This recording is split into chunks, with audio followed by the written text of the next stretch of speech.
சென்னை ஆளுநர் மாளிகை முன்பு பெட்ரோல் குண்டு வீசிய சம்பவத்தில் 680 பக்கங்கள் கொண்ட குற்றப்பத்திரிகையை தாக்கல் செய்திருக்கிறது தேசிய புலனாய்வு முகமை. கூடுதல் விவரங்களோடு இணைகிறார் செய்தியாளர் சாலமன். வணக்கம் சாலமன்.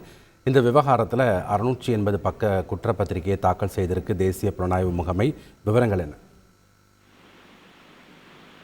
ஆளுநர் மாளிகை முன்பு பெட்ரோல் குண்டு வீசிய சம்பவத்தின் தொடர்பான குற்றப்பத்திரிகையை தேசிய புலனாய்வு முகமை அதிகாரிகள் பூந்தமல்லி நீதிமன்றத்தில் தாக்கல் செய்துள்ளனர். குறிப்பாக 600க்கும் மேற்பட்ட பக்கங்களை கொண்ட இந்த குற்றப்பத்திரிகையை தேசிய புலனாய்வு முகமை அதிகாரிகள் பூந்தமல்லி நீதிமன்றத்தில் சமர்ப்பித்துள்ளனர். குறிப்பாக இந்த வழக்கில் மொத்தம் 3 பிரிவின் கீழே வழக்கு பதிவு செய்த நிலையில 124 என்ற பிரிவை இந்த தேசிய புலனாய்வு முகமை அதிகாரிகள் குற்றப்பத்திரிகையில் சேர்த்துள்ளனர். இந்த 124 என்ற பிரிவு என்றால் ஆளுநரை சட்டவிரோதமாக தடுத்தல் அல்லது தாக்க முயற்சித்தல் என்ற பிரிவின் கீழே இந்த குற்றப்பத்திரிகையில் தேசிய புலனாய்வு முகமை அதிகாரிகள் சேர்த்து இந்த குற்றப்பத்திரிகையை தாக்கல் செய்தனர். குறிப்பாக கடந்த அக்டோபர் மாதம் 25ஆம் தேதி ஆளுநர் மாளிகை முன்பு கருக்கா வினோத் என்பவர் பெட்ரோல் குண்டு வீசிய சம்பவம் பெரும் பரபரப்பை ஏற்படுத்திய நிலையில அவரை அங்கிருந்த போலீசார் உடனடியாக கைது செய்து சிறையில் அடைத்தனர்.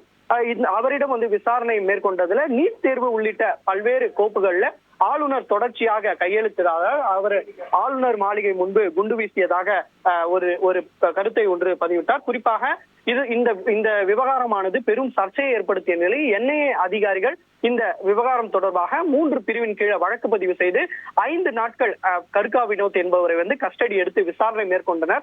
இதனை அடுத்து நேரிலும் ஆளுநர் மாளிகை முன்பு நேரிலும் இந்த விவகாரம் தொடர்பாக விசாரணை செய்த கிண்டு போலீசாரிடம் ஆவணங்களை பெற்றும் விசாரணை மேற்கொண்டனர். இந்த நிலையில இந்த விசாரணையானது முழுவதுமாக நிறைவடைந்து தேசிய புலனாய்வு முகமை அதிகாரிகள் இந்த வழக்கு தொடர்பான குற்றப்பத்திரிகையை பூந்தமல்லி நீதிமன்றத்தில் தாக்கல் செய்துள்ளனர்.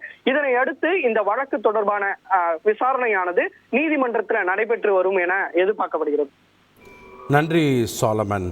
680 பக்க குற்றப்பத்திரிகையில் தற்போது IPC 124, அதாவது ஆளுநரை முறையின்றி தடுத்தல் அல்லது தாக்க முயற்சித்தல் என்ற பிரிவையும் சேர்த்திருக்கிறது தேசிய புலனாய்வு முகமை. முக்கிய செய்தியின் விவரங்களை செய்தியாளர் வழங்க நாம் பார்த்தோம். செய்திகளை உடனுக்குடன் தெரிந்து கொள்ள உடனே சப்ஸ்கிரைப் பண்ணுங்க.